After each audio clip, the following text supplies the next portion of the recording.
We can bring in Josh Frydenberg now. Treasurer, good morning to you. Nice to be with you, Michael. Now, firstly, I want to ask you, as a Melburnian, do you agree this is the measure the state government had to take yesterday? I do, but this is devastating news for all Victorians. Stage 4 restrictions, curfews, further restrictions on people's movement, school closures.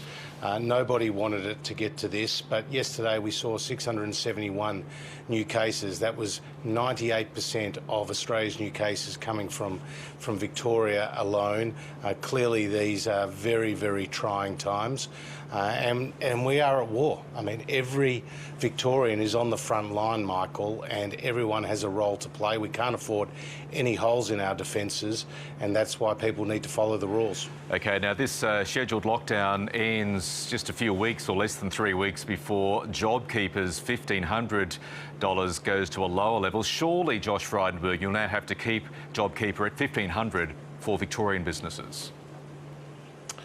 Well, I think you just made an important point. The JobKeeper payment at around $1,500 as a flat payment continues out to the end of September, which is beyond the extended period of lockdown announced by Daniel Andrews yesterday. Now, JobKeeper is currently supporting around 975,000 Victorian workers. Our expectation prior to yesterday's announcement was about 3/4 of those would continue to be on JobKeeper after September.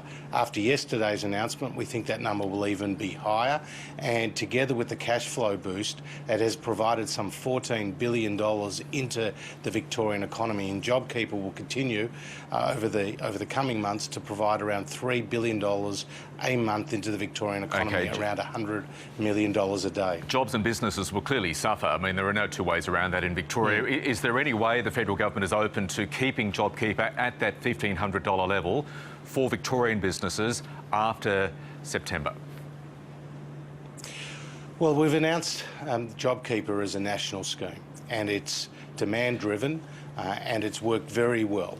In terms of the eligibility for JobKeeper, we are now looking at that in the context of the Victorian situation, because you may have had Victorian businesses, Michael, that were not eligible for JobKeeper in the June period because, for example, they had strong retail sales in May or June, but they are obviously in the September period seeing a lot of hardship. So in that case, we are looking at some flexibility around the eligibility requirements for JobKeeper for businesses beyond the end of September. So they're the sort of things that we are looking at, but we've always talked about JobKeeper payments being at a transition rate, being a national scheme, and to step down over time. OK, now we've seen the effects of this virus on people who don't have sick leave, forcing them to make challenging and in many cases wrong decisions about going back into the community.